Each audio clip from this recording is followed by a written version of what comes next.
कभी यूट्यूब पर भूत की कहानियां सुनते हुए या दोस्तों के साथ डरावनी बातें करते हुए ये सोचा है कि ये सब कहानियां कहीं ना कहीं एक ही जैसी क्यों लगती है। असल में इन सब के पीछे एक बहुत पुराना, एक बहुत ही पावरफुल फॉर्मूला है और आज हम इसी फॉर्मूले के राज से पर्दा उठाने वाले हैं। तो सवाल ये है कि आखिर ऐसा क्या है इन भूत की कहानियों में जो हमें इतना खींचता है? क्या है वो सीक्रेट?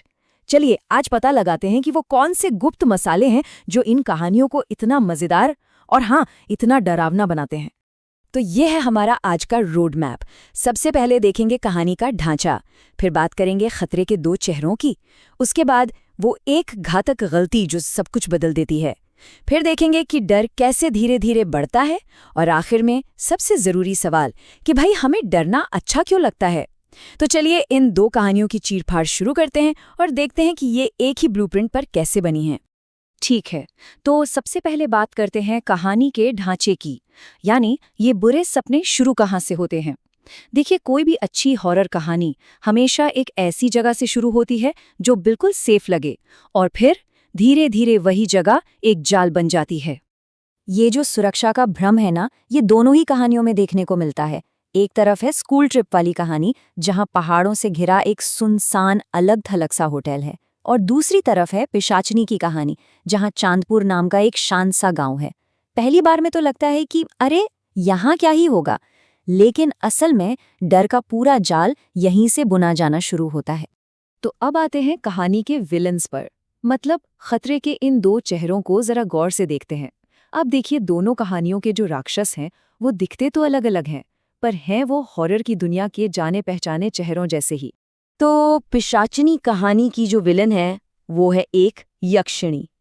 अब लोक कथाओं में यक्षिणी एक ऐसी सुपरनैचुरल शक्ति होती है जो अक्सर एक बहुत ही खूबसूरत औरत का रूप लेती है और अपनी जवानी और ताकत को बनाए रखने के लिए इंसानों की लाइफ फोर्स, मतलब उनकी ऊर्जा को खींच लेती है।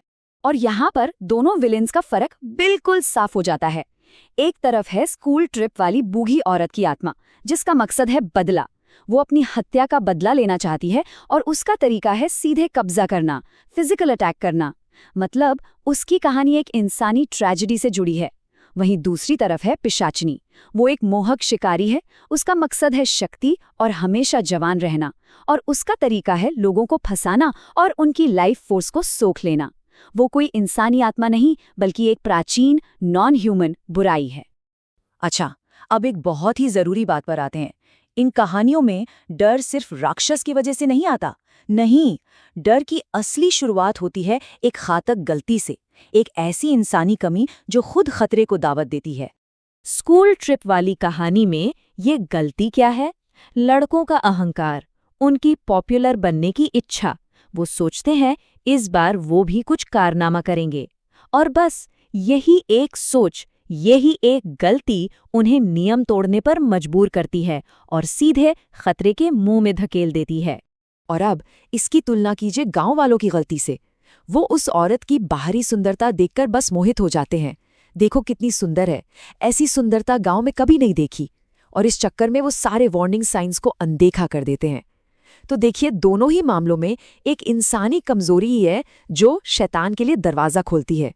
तो ठीक है, जगह तैयार है, गलती हो चुकी है, अब मंच सज चुका है, और यहाँ से दोनों कहानियां डर को धीरे धीरे स्टेप बाय स्टेप बढ़ाने के लिए एक बिल्कुल एक जैसे 4 कदमों वाले फॉर्मूले का इस्तेमाल करती हैं।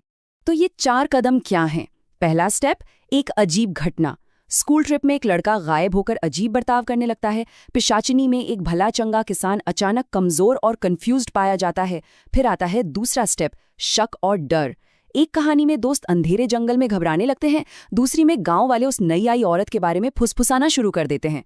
तीसरा स्टेप, और ये सबसे भयानक है, सच्चाई का सामने आना। एक दोस्त को राक्षस के सामने हवा में उड़ते देखा जाता है और दूसरी तरफ वो खूबसूरत औरत अपना असली भयानक रूप दिखा देती है। और आखिर में चौथा स्टेप, अंजाम। एक कहानी का अंत बहुत दुखद है, एक परमानेंट लॉस, और दूसरी में एक टेम्पररी जीत तो मिलती है पर खतरा अभी भी बना हुआ है। तो देखा, ढांचा बिल्कुल एक जैसा है। तो अब सवाल ये है कि हमें डरना इतना अच्छा क्यों लगता है? ये फॉर्मूला काम क्यों करता है? असल में ये जो मॉडर्न यूट्यूब कहानियां हैं ना, ये हमारी उन्हीं पुरानी कैंप फायर के पास बैठकर सुनी जाने वाली लोक कथाओं और चेतावनी भरी कहानियों का ही नया रूप है।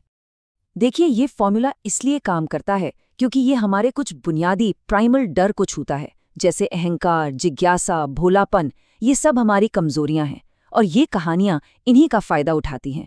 ये हमें अंधेरे से, अनजाने से और उस सुंदरता से डराती हैं जो अपने पीछे खतरा छिपाए हो। और सबसे बड़ी बात, ये हमें चेतावनी देती हैं कि अनजान रास्तों पर मत जाओ, अजनबियों से सावधान रहो। और ये सब करते हुए हमें एक कंट्रोल्ड थ्रिल मिलता है। मतलब हम स्क्रीन के पीछे सेफ हैं। ये ठीक वैसा ही है जैसे पहले लोग आग के चारों ओर बैठकर डरावनी कहानियों का मजा लेते थे, हम आज अपनी स्क्रीन के सामने बैठकर लेते हैं। ये एक सेफ तरीके से डर को महसूस करने का रोमांच है। और बस यही बात हमें अपने आखिरी सवाल पर लाकर छोड़ देती है। इस डिजिटल युग में क्या ये कहानियां सिर्फ एंटरटेनमेंट है, या फिर ये हमारी उन्हीं सदियों पुरानी चेतावनियों का एक नया रूप है? मतलब क्या ये हमें आज भी वही पुरानी सबक सिखा रही हैं? इस पर सोचिएगा जरूर।